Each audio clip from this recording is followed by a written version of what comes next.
A ver, imagina el mapa de Europa por un segundo. Solo un segundo. Vale, lo tengo en la cabeza. Pues al norte de los Pirineos, una de las repúblicas fundadoras de la Unión Europea se está preparando para colgar el cartel de cerrado, pero con un candado de titanio. Sí, bloqueando la entrada incluso, fíjate, al talento legal y universitario, que es lo fuerte. Exacto.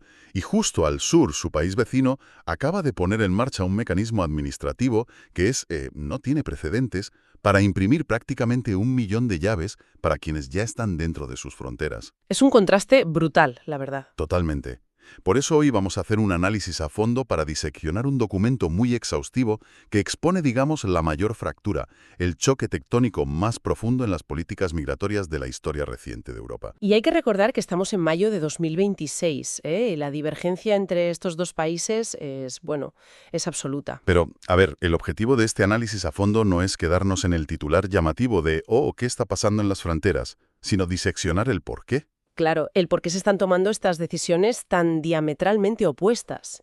Y sobre todo, cómo una política local en un país miembro tiene el potencial casi mecánico de crear un efecto dominó, ¿sabes? Un efecto que puede desestabilizar la estructura fundacional de todo el territorio europeo. Eso es. Pero bueno, antes de sumergirnos en los engranajes de esta situación, hay que hacer una declaración de intenciones que es indispensable para quien nos escucha. Sí, fundamental. El material de origen que estamos desgranando hoy navega por aguas políticamente muy, muy volátiles.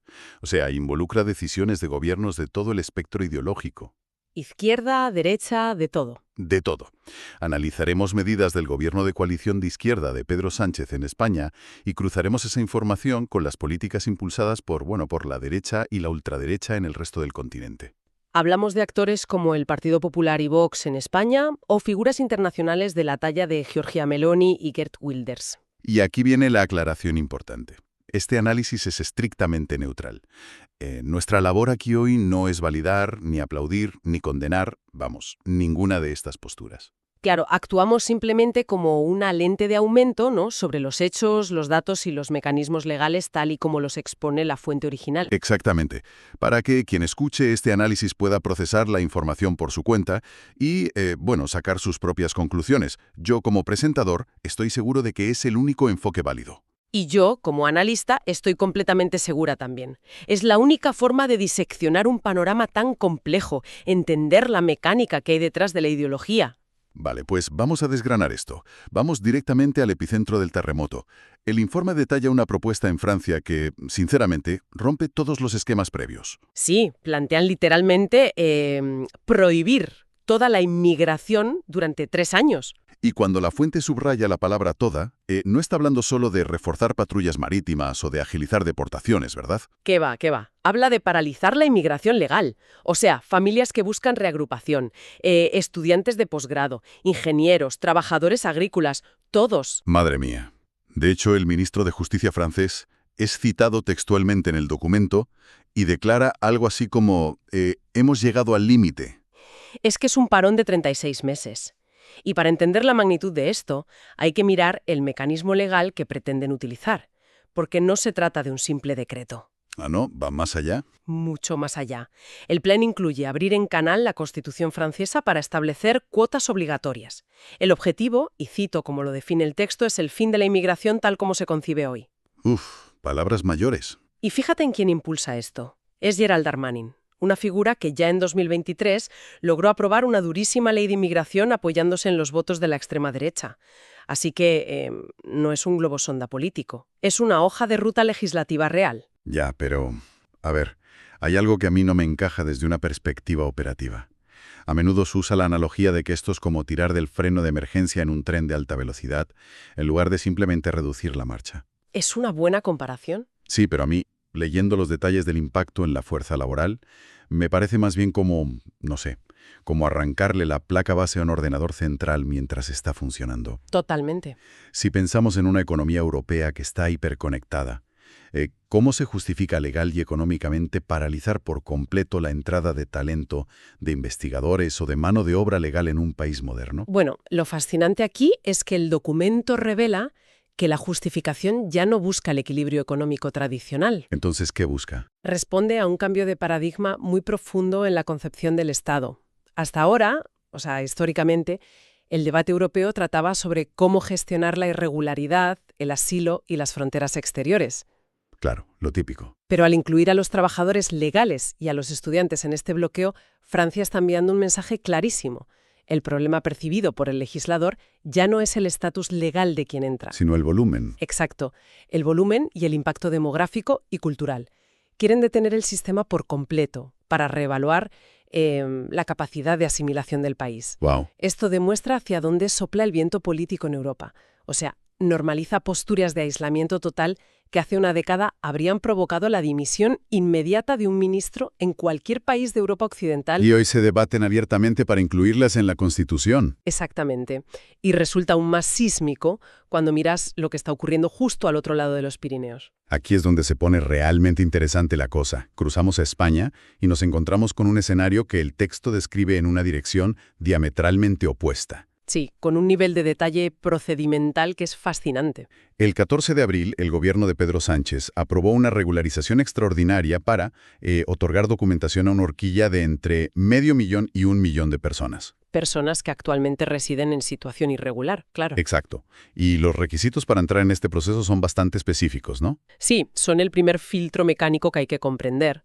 La fuente dice que la persona tiene que demostrar documentalmente que ya estaba físicamente en España antes del 1 de enero de 2026. Vale, primer requisito. Además, se exige acreditar un mínimo de 5 meses de residencia ininterrumpida, carecer de antecedentes penales, o sea, un certificado inmaculado, y no suponer una amenaza para el orden público. Y todo esto con un plazo muy estricto, porque termina el 30 de junio de 2026, sin prórrogas. Eso es una carrera contrarreloj. Pero, a ver, aquí es donde el texto arroja un poco un jarro de agua fría, creo yo. Mientras Francia cambia la cerradura de la casa, España está repartiendo llaves a los que ya están en el salón, ¿vale? Buena analogía. Pero resulta que esta regularización no otorga una residencia permanente. Otorga un permiso de residencia de solo un año. 12 meses, sí. 12 meses. Tras lo cual hay que entrar en el sistema ordinario de extranjería, pelear por el arraigo y demás.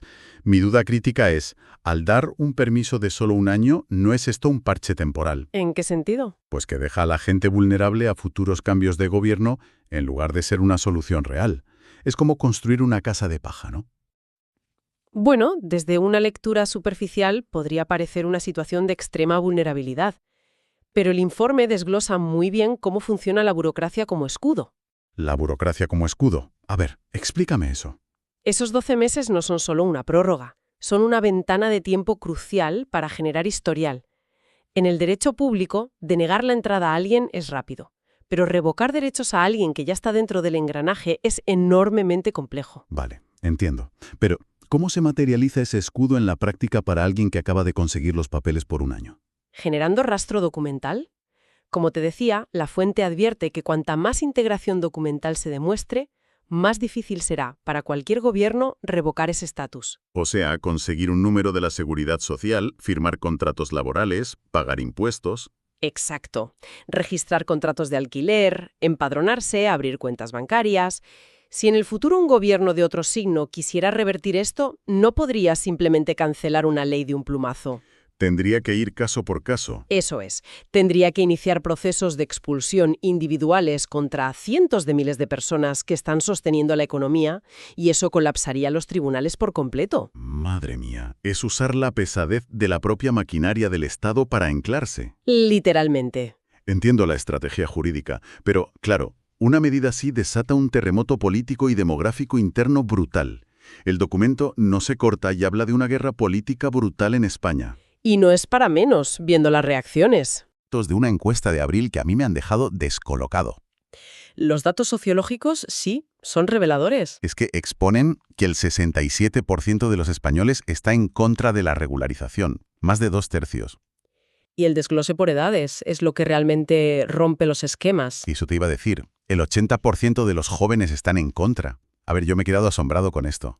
Es un dato que choca mucho, sí. Porque tradicionalmente siempre se asume que las generaciones más jóvenes son, pues, el bastión del progresismo, de la apertura de fronteras y todo eso. Claro, esa es la teoría clásica. Entonces, te pregunto, ¿indica ese 80% de rechazo juvenil una fractura insalvable entre las políticas del gobierno de Sánchez y el sentimiento real en las calles?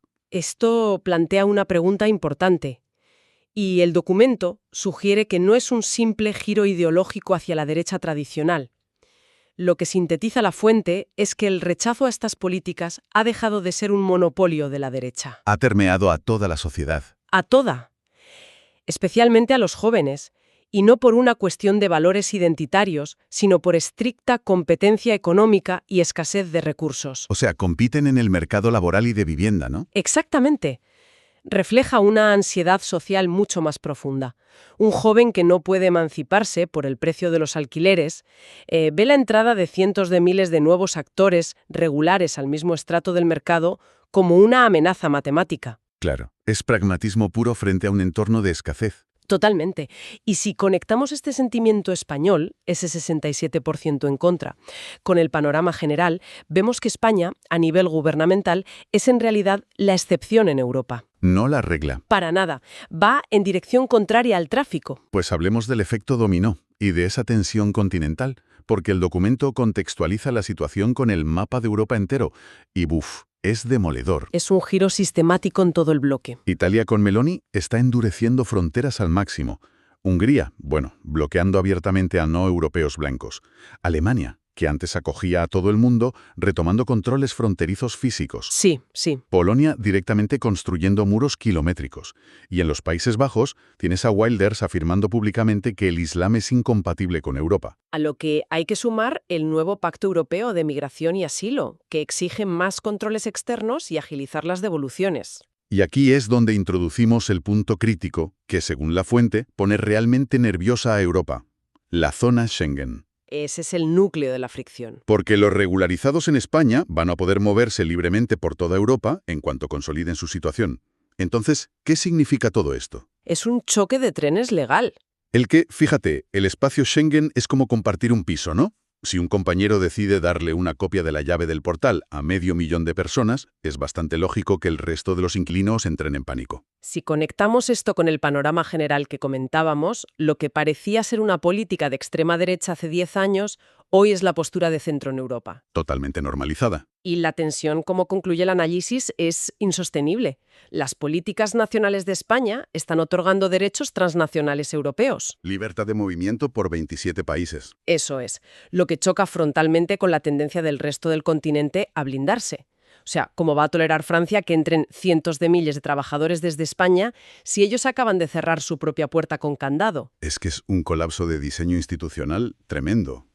Bueno, creo que para ir cerrando y resumir el núcleo de esta discusión, estamos presenciando una carrera contrarreloj, ¿verdad? Sí, con ese plazo del 30 de junio en España. Frente a un cambio de marea histórico en toda Europa, que está liderado por propuestas tan drásticas como la de Francia de prohibir la entrada incluso a la inmigración legal. Y es vital recordar por qué esto es relevante para quien nos escucha. No estamos hablando de política exterior lejana o de despachos en Bruselas. No. Es una transformación que afecta directamente a la demografía de los barrios, a la seguridad jurídica de miles de individuos que tienen que usar la burocracia para protegerse y, por supuesto, al futuro del mercado laboral común. Es la reescritura de las reglas del juego. Y la verdad, para terminar, quiero dejar una reflexión profunda y abierta en el aire. Algo para darle vueltas en casa. A ver.